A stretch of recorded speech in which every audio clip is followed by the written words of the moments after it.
Hello guys, अस्सलाम वालेकुम। This is Junaid सऊ और आप मुझे देख रहे हैं मेरे YouTube channel chemistry with MJS पर। स्टूडेंट्स, आज आपके साथ शेयर करने जा रहा हूँ 30 दिसंबर का इंटरव्यू जो कि लाहौर सेंटर में कंडक्ट हुआ, फीमेल कैंडिडेट्स का इंटरव्यू।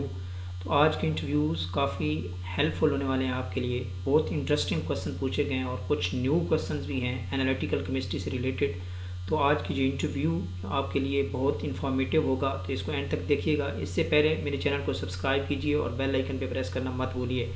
तो इंशाल्लाह नेक्स्ट वीक जो इंटरव्यूज़ कल से स्टार्ट होने वाले हैं सरगोदा सेंटर के, एंड देन जो है इंशाल्लाह होप्स हो के रावलपिंडी सेंटर के होंगे और मुल्तान सेंटर के, तो वो भी मैं लम्हा बा लम्हा इंशाल्लाह आपके साथ वो शेयर करता रहूँगा। तो स्टार्ट करते हैं आज का interview.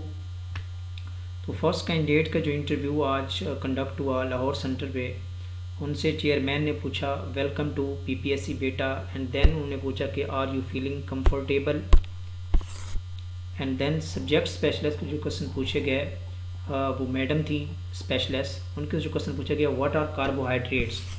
Carbohydrates, these are the biomolecules and these are the heterogeneous compounds and these are the polyhydroxy compounds of aldehydes and ketones. ये सिंपल एक डेफिनेशन है कार्बोहाइड्रेट्स की। फर्दर अगर हम इनको क्लासीफाई करें तो कार्बोहाइड्रेट्स को डिफरेंट कैटेगरीज में क्लासीफाई किया जा सकता है, लाइक मोनोसेक्राइड, डाइसेक्राइड, पॉलीसेक्राइड। तो मोनोसेक्राइड की जो एग्जांपल आ जाती हैं बेस्ट ग्लूकोज एंड फ्रक्टोज होती है। इस तरह डाइसेक्राइड में सक्रोज है, माल्टोज है, लैक्टोज है। इस तरह पॉलीसेक्राइड में ग्लाइकोजन आ जाती है, स्टार्च आ जाता है और सेलुलोज आ जाती है। तो ये एक कंप्लीट डिस्कशन आ जाती है। टेंथ पूछा गया explain the chemistry of carbohydrates. Carbohydrates की केमिस्ट्री क्या है। देखिए, यानी कार्बोहाइड्रेट्स की स्ट्रक्चर क्या है, किस तरह की स्ट्रक्चर होती है।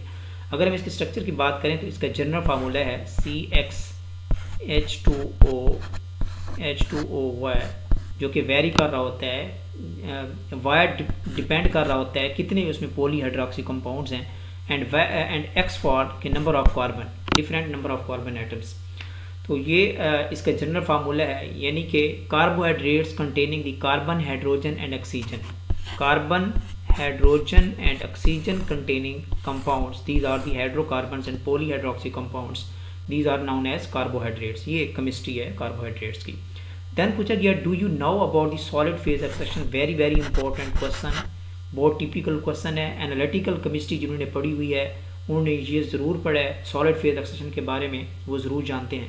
देखिए, जो सॉलिड फेज एक्सट्रैक्शन है जनरली है तो ये एक्सट्रैक्शन मैकेनिज्म, लेकिन इसका जो वर्किंग प्रिंसिपल है वो रिलाय कर रहा होता है, रिजेंबल कर रहा होता है क्रोमेटोग्राफी के साथ। यानी कि सॉलिड फेज एक्सट्रैक्शन को अफिनिटी क्रोमेटोग्राफी भी कहा जाता है। Very important, solid phase extraction is known as affinity chromatography. इसको अफिनिटी क्रोमेटोग्राफी भी कहा जाता है। क्यों? क्योंकि इसमें सेम एक अट्रैक्शन फिनोमिना होता है जस्ट लाइक क्रोमेटोग्राफी, जिसमें उसमें हम स्टेशनरी फेज यूज़ करते हैं, कोई सॉलिड स्टेशनरी फेज अगर हम यूज़ करते हैं और फिर उधर से जो है ना वो उसकी मूविंग फेज यूज़ करते हैं, मोबाइल फेज, एंड देन हम एनालाइट को क्या कर लेते हैं, सेपरेट करवा लेते हैं। तो यहाँ भी सेम इस तरह का मैकेनिज्म है। इसमें हम जो एज अ स्टेशनरी फेज आप कह लें या सॉलिड मीडिया हम यूज़ कर लें, इसमें हम यूज़ करते हैं सॉलिड मीडिया। क्या यूज़ करते हैं? Solid media. और ये क्या करता है, ये हमारे एनालाइट को एड्सॉर्ब करता है। क्या करता है? एड्सॉर्ब करता है। तो इसमें हम यूज़ करते हैं सॉलिड फेज एक्सट्रैक्शन, इसलिए इसको कहा गया कि इसमें हमने सॉलिड मीडिया यूज़ करना होता है। और ये क्या करता है, इसमें हम लिक्विड सैंपल भी आप सेपरेट करवा सकते हैं, लिक्विड सैंपल में से भी आप एनालाइट सेपरेट करवा सकते हैं और गैशियस सैंपल में से भी एनालाइट की सेपरेशन हो सकती है। तो आप गैशियस सैंपल लें या लिक्विड सैंपल लें, वो क्या करता है, सॉलिड फेज जो है, सॉलिड मीडिया वो इसको एब्जॉर्ब कर लेता है। एंड देन क्या होता है, ये सिलेक्टिव नेचर होती है इसकी। वेरी इंपॉर्टेंट सेकंड पॉइंट, इस सॉलिड मीडिया की जो नेचर होती है ये सिलेक्टिव नेचर होता है। ये सिलेक्टिव एनालाइट को क्या करता है, अपने पास अफिनिटी क्रिएट करता है और उसको अपने पास रख लेता है। एक बात ये। और इस तरह फिर हम क्या करते हैं, इसका अगर हम मैकेनिज्म आपको थोड़ा सा बता दूं कि ये ऐसा एक्सट्रैक्शन मैकेनिज्म है जिसके लिए कोई बड़ा एपरेटस जो है ना वो ज़रूरत नहीं होता। जिस तरह सेपरेटिंग फनल आप यूज़ करते हैं, और ये एक टाइम कंज्यूमिंग भी होता है, स्लो प्रोसेस भी होता है। तो इसमें जस्ट आप एक छोटे से बीकर क्या, इवन कि आप एक वायल ले लें जिसको एपन-डॉफ ट्यूब कहते हैं, उसमें भी आप इसको परफॉर्म कर सकते हैं सॉलिड फेज एक्सट्रैक्शन को। छोटी सी ट्यूब मिलती है आपको, वो 15 ml की भी होती है, 10 ml की भी होती है, उसमें भी आप इसको सॉलिड फेज एक्सट्रैक्शन को परफॉर्म कर सकते हैं। तो इसमें क्या करते हैं, सॉलिड मीडिया ऐड करते हैं। सॉलिड मीडिया आपने ऐड कर दिया, देन इसके बाद आपने ऐड करना होता है, इसमें सैंपल आप ऐड करते हैं अपना, लिक्विड सैंपल या गैसियस सैंपल, वो ऐड करते हैं। सैंपल में से जो एनालाइट है उसकी जो एफिनिटी होती है वो सॉलिड मीडिया के साथ वो रिजेंबल करती है। तो सॉलिड मीडिया क्या करता है, उस सैंपल में से एनालाइट को अपने पास अट्रैक्ट कर लेता है, इसने अट्रैक्ट कर लिया। देन हम इसके बाद क्या करते हैं, देन इसके बाद हम यूज़ करते हैं कोई सॉल्वेंट, जिसको आप मोबाइल फेज भी कह सकते हैं। देन आप मोबाइल फेज या सॉल्वेंट यूज़ करते हैं। वो सॉल्वेंट क्या करता है, उसकी एफिनिटी जो होती है वो क्या करता है, ये सॉलिड जो मीडिया होता है ये उसको ऐसे समझ लें कि आपके जो सैंपल होता है उसको एडजस्ट कर रहा होता है, उसको पोलराइज कर रहा होता है, उसको फंक्शनैलिटीज़ प्रोवाइड कर रहा होता है, उसको फंक्शनैलिटीज़ दे रहा होता है। तो जैसी मोबाइल फेज आती है तो वो क्या करती है, इस सॉलिड मीडिया से एनालाइट को साथ लेके चली जाती है। ये हमारे पास एक्सट्रैक्ट हो गया। देन हम इसके बाद यूज़ कर लेते हैं कि कोई इल्यूटिंग सॉल्वेंट यूज़ करते हैं। देन आप इल्यूटिंग सॉल्वेंट यूज़ करें और वो इल्यूटिंग सॉल्वेंट आपके जो एनालाइट है उसको क्या कर जाता है, सेपरेट करवा देता है। तो ये एक कंप्लीट मैकेनिज्म है सॉलिड फेज एक्सट्रैक्शन का। बहुत इंपॉर्टेंट क्वेश्चन है, एनालिटिकल केमिस्ट्री जिनकी है स्पेशलाइजेशन, उनसे ये ज़रूर पूछा जाता है। देन पूछा गया कि what are the demerits of liquid liquid extraction. देखें, लिक्विड लिक्विड एक्सट्रैक्शन जो होते हैं इसके बाद जो होती है वो जो नेक्स्ट फेज है, जो एफिशिएंट टेक्निक है, वो सॉलिड फेज एक्सट्रैक्शन है। तो लिक्विड लिक्विड एक्सट्रैक्शन में क्या ड्रॉबैक्स हैं, क्या डिसएडवांटेजेस हैं, तो ये हम डिस्कस कर लेते हैं। तो लिक्विड लिक्विड एक्सट्रैक्शन, फर्स्ट ये पॉइंट है कि इसमें एक तो हमें सॉल्वेंट का बहुत ज़्यादा वॉल्यूम यूज़ करना पड़ता है। मैं पॉइंट यहाँ क्लियर कर देता हूँ, यहाँ बता देता हूँ। इसमें एक तो सॉल्वेंट का लार्ज वॉल्यूम ऑफ सॉल्वेंट आप यूज़ करते हैं, इस काफ़ी सारा वॉल्यूम यूज़ करते हैं आप इसमें। जबकि इसको कंपेयर करवा देता हूँ सॉलिड फेज के साथ भी, जबकि सॉलिड फेज एक्सट्रैक्शन में बहुत स्मॉल वॉल्यूम यूज़ होता है। आपने देखा कि एक वायल में भी इसको आप परफॉर्म कर सकते हैं, एक एपन-डॉफ ट्यूब में भी 10 ml 5 ml की ट्यूब में भी आप इसको परफॉर्म कर सकते हैं। तो स्मॉल वॉल्यूम यूज़ होता है सॉलिड फेज एक्सट्रैक्शन में, और यही एफिशिएंसी होती है कि आप जितना कम आपका सैंपल हो, small volume of sample use करें और स्मॉल सॉल्वेंट के थ्रू आप उसको सेपरेशन करवाएं उसकी। एक तो ये हो गया इसका डिसएडवांटेज। सेकंड पॉइंट कि इसमें मल्टीपल एक्सट्रैक्शन करवानी पड़ती है लिक्विड लिक्विड एक्सट्रैक्शन में। सेकंड पॉइंट मैं यहाँ लिख देता हूँ, इसमें मल्टीपल एक्सट्रैक्शन करवानी पड़ती हैं और ये टाइम कंज्यूमिंग है, काफ़ी सारा टाइम भी लेता है। थर्ड पॉइंट, ये टाइम कंज्यूमर हो गया। इस तरह अगर हम इसको कंपेयर करें सॉलिड फेज एक्सट्रैक्शन के साथ, that is the efficient technique and fast technique. And fourth point अगर हम बात करें कि इसमें प्रॉपर एक्सट्रैक्शन सिस्टम यूज़ करना पड़ता है। लिक्विड लिक्विड एक्सट्रैक्शन में आपको सेपरेटिंग फनल यूज़ करनी पड़ेगी, जबकि जो सॉलिड फेज एक्सट्रैक्शन है आप किसी भी बीकर में भी परफॉर्म कर सकते हैं, आप एक एपन-डॉफ ट्यूब में भी परफॉर्म कर सकते हैं, किसी वॉयल में भी आप इसको परफॉर्म कर सकते हैं। तो वेरी सिंपल है, एफिशिएंट है लेकिन है सिंपल। इस तरह नेक्स्ट पॉइंट जो है, इसकी जो एनालाइट की रिकवरी होती है in case of liquid liquid extraction, हमारे पास जो एनालाइट होता है उसकी रिकवरी बहुत कम होती है, लेस रिकवरी होती है, जबकि सॉलिड फेज एक्सट्रैक्शन केस में हाई रिकवरी होती है, हाई रिकवरी होती है। और ये एफिशिएंसी उस मैकेनिज्म की, किसी भी मैकेनिज्म की एफिशिएंसी होती है वो उसकी परसेंटेज रिकवरी पे भी डिपेंड कर रही होती है। ये कुछ पॉइंट्स हैं कि आप इनको अच्छे तरीके से डिफरेंशिएट कर सकते हैं। अगर आपसे सॉलिड फेज एक्सट्रैक्शन और लिक्विड लिक्विड एक्सट्रैक्शन से रिलेटेड कोई क्वेश्चन पूछा जाता है तो यू कैन ईजीली एक्सप्लेन, बहुत अच्छे तरीके से आप इसको एक्सप्लेन कर सकते हैं। तो ये था जी फर्स्ट सब्जेक्ट स्पेशलिस्ट जो क्वेश्चन पूछे गए। देन मूव करते हैं सेकंड स्पेशलिस्ट जो क्वेश्चन है कि electron affinity of group 1 and group 2 which has high and Y.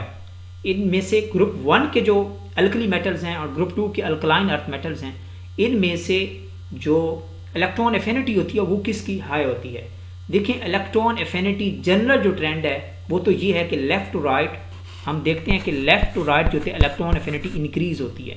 तो सेकंड ग्रुप की इलेक्ट्रॉन एफिनिटी डिक्रीज होनी चाहिए, लेस होनी चाहिए, सॉरी हाई होनी चाहिए, लेकिन एक्सेप्शनल केस इस तरह है कि सेकंड ग्रुप की जो जितने भी मेंबर्स हैं इसके अल्कलाइन अर्थ मेटल्स, वो सारी की सारी उनकी जो इलेक्ट्रॉन एफिनिटी होती है वो लो होती है as compare to the first group members. यानी कि जो फर्स्ट ए ग्रुप के मेंबर्स हैं इनकी electron affinity greater than the second. Why? इसकी क्या रीज़न है? देखें, जो इलेक्ट्रॉन एफिनिटी है that is the inversely proportional to the stability of electron. Very important factor ये, इसीलिए ये एक्सेप्शनल केस है, ये क्वेश्चन पूछा जाता है। सेम आयोनाइजेशन एनर्जी में भी ये क्वेश्चन पूछा जाता है कि नाइट्रोजन की ज़्यादा होती है या ऑक्सीजन की, तो वहाँ भी ऑर्बिटल की स्टेबिलिटी जो होती है वो ज़्यादा मैटर कर रही होती है। तो यहाँ जो फैक्टर है कि electron affinity is the inversely proportional to the stable electronic configuration. ये आपने याद रखना है, stable electronic configuration. In the second group, अगर हम सेकंड ग्रुप की बात करें तो इसके जो वैलेंस इलेक्ट्रॉन है वो कंप्लीटली फील्ड है, लाइक एस है। बेरिलियम के केस में देखें आप, एस में 2 इलेक्ट्रॉन है।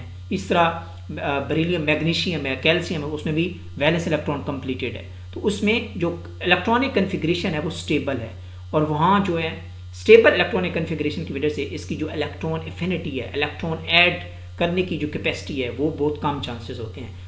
दैट्स वाई कि second group members have the less electron affinity as compare to the first group members. तो ये एक क्वेश्चन है। देन पूछा गया what is brax beet test. Brax beet test है क्या, ये पूछा गया। देखिए, जो ब्रैक्स बीट टेस्ट है इसमें हम जनरली क्या करते हैं, ये तो टेस्ट यूज होता है मेटेलिक केटाइन को कंफर्म करने के लिए। पहली तो बात ये आपने याद रखनी है, मेटेलिक केटाइन को कंफर्म करने के लिए। इसमें हम क्या करते हैं, एक प्लाटिनियम वायर लेते हैं, उसका लूप बनाते हैं, एंड देन हम क्या करते हैं, उस वायर को हम हीट करते हैं और उसके ऊपर ब्रैक्स हम लेते हैं, ब्रैक्स का पाउडर लेते हैं उसके ऊपर। देन हम उसको अगेन हीट करते हैं और ब्रैक्स क्या कर देता है, स्वेल अप हो जाता है, और देन जो है मेल्ट होके कलरलेस कंपाउंड में चला जाता है, जिस तरह Na2B4O7 की फॉर्म में चला जाता है, यानी कि डिहाइड्रेटेड वाटर के मालिक्यूल उसमें से निकल जाते हैं। देन क्या होता है, देन हम उसमें सॉल्ट, जिस कीटाइन को हमने डिटेक्ट करना है, कंफर्म करना है, उसका साल्ट उसके ऊपर रखते हैं, और देन उसको ऑक्सीडाइजिंग फ्लेम में भी उसको हीट अप करते हैं और रिड्यूसिंग फ्लेम में भी।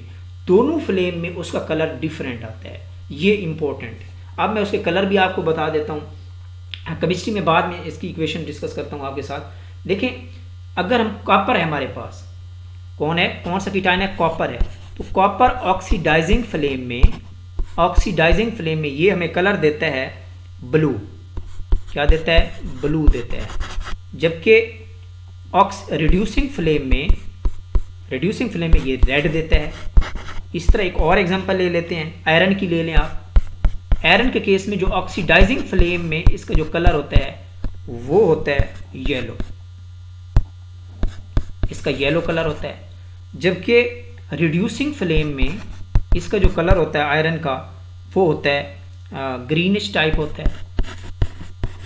इस तरह आपने कलर भी आपने एक तो कंपाउंड के याद रख लेने हैं। जब भी ब्रैक्स बी टेस्ट का पूछा जाएगा आपसे, तो आपके 2-3 मेटल्स के कलर्स भी रिड्यूसिंग एंड ऑक्सीडाइजिंग फ्लेम में पूछे जा सकते हैं।